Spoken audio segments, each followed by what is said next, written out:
Might be this one. Donkey of the Day, Charlemagne, backs Kamala. Check it out. Harris. Charlamagne, what's your response when you hear white Republican congressman referring to Vice President Harris as a DEI hire? I would say MAGA has a lot of DEI hires too. You know, conservatives have a lot of DEI hires, but DEI stands for delusion, entitlement, and idiocracy. Because they're delusional because they think Donald Trump is their savior. They're entitled because they're a bunch of privileged white men who want everybody else to stay in their place. And the idiocracy comes into play because that's the movie the RNC convention reminded me of the other night. Classic film by Mike Judge. You previously, Charlamagne, you previously called both Joe Biden and Donald Trump trash candidates, and you said you would vote in this election, but you would not endorse Biden. Now that he's out, do you think you might endorse Vice President Kamala Harris should she get the nomination? Yeah, absolutely. You know, why? You know, I absolutely would endorse Vice President Kamala Harris. You know, I supported Kamala Harris in 2020 when she ran for president. You know, I was out there on the campaign trail with her. You know, she was the only reason that I voted for the Biden-Harris ticket to begin with. And, you know, we have our, disagreements on air and off air. But I think that, she is the perfect person, to be in to fight in these unprecedented times right now. So Angela, I would absolutely support her. Angela, what do you make of Donald Trump saying that he is building support among black voters? I don't. I make the same thing out of it that exists. It's absolutely nothing.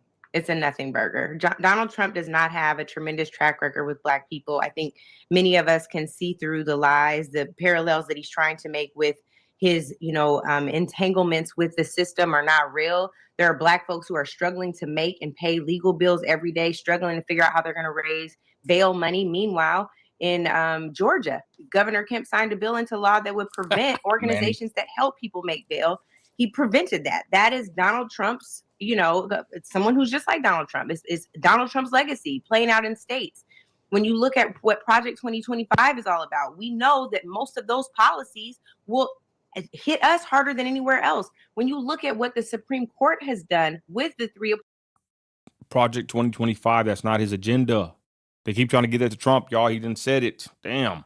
appointments from Donald Trump, we know that those policies are impacting us more than anyone else. So in our community, folks don't get immunity, right? He's offering immunity for police, for law enforcement, and he has immunity himself. That's something that we don't ever have. In fact, we are guilty until proven innocent in our community. So there's no there. I think that at best he gets 16% of the black vote, and I think even that's a stretch.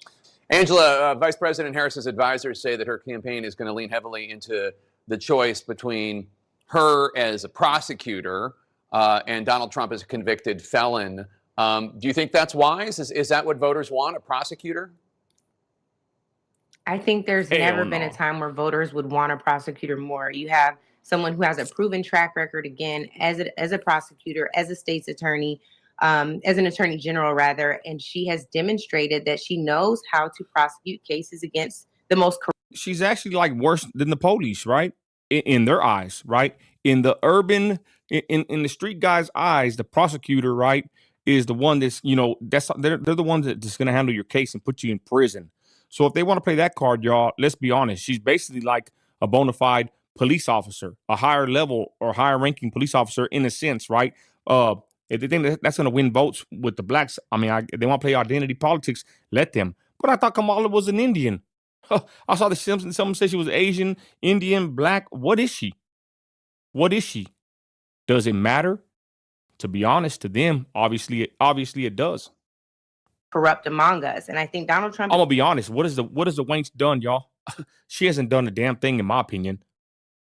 She just got lucky, right? Like she usually does, right? She comes up at certain occasions in certain ways. I digress, but she got lucky that Biden stepped out. Is absolutely that. We're talking about someone with 88 indictments, well, less the case that was just thrown out by his appointed judge. But Donald Trump is someone who needs to face his record. His record is filled with criminality long before he went through the White House doors. And I think that needs to be tried. It has not been adequately tried. I'm eager to see if there will be a debate between the two of them. But her campaign, I think, wrote out yesterday demonstrating that contrast. And I think that's exactly where they have to stay, in addition to demonstrating how it will be a win for voters to vote for Kamala Harris. So they need to know what they're voting against, certainly, but also what they're getting in voting for her. And Charlemagne, in your new book, you write, And Jake, I don't even know if that's the right question. You know, people, asking if America's ready for a prosecutor. I mean, is America ready for, somebody with all of the criminal charges that Donald Trump has? Right. I mean, in most jobs, most convicted felons can't even, get those kind of jobs that Donald Trump is currently campaigning for. They barely can get jobs at McDonald's. They barely can get jobs at McDonald's and Walmart. So it's weird. It's weird to have to say, is America ready for a prosecutor? No, is America ready to elect a criminal? Oh, damn. Hulk Hogan. They did my boy dirty, y'all. Charlemagne is annoying as hell. I can't stand the dude, to be honest. But hey, he has his opinion. He has his free speech, and he can, express it the way he wants. But again, y'all, there they are playing the race card. Kamala, is she? I got a question. Is she even going to secure the nomination? She ain't just got it secured in the bag, y'all. Even though I think I forgot the percentage of who needs to, support her. They've already said they are going to support her. But to be honest, y'all, they have to do their convention, and they have to get her, selected, nominated. I forgot exactly what it's called. And we'll see if that happens. But I believe she will be their pick. But they're the ones pulling the race card, y'all. That's all they do. That's all the Democrats do, y'all, is pull the race card. Typical race baiting, pandering, whatever you want to call it. And there's Joe Biden and Kamala, the tag teamers there, pandering and using the race card. And again, like I said, I seen a picture of Kamala. She's dressed like a Hindu. I don't know what her religion or what her dad is. I don't even know, y'all. I think her dad's Hindu or something. Who knows? Who cares? But I'm going to be honest, y'all. They do care. And they are going to use this black woman of color to their advantage. Like always, let's be honest, y'all. The Democrats are not dumb. It's like the devil is cunning. The Democrat Party is very cunning, very sharp. And they're going to do what they have to do to get, Kamala in there, or whoever their candidate is, should I say. So let's continue, y'all. I got a couple more here. Let's go.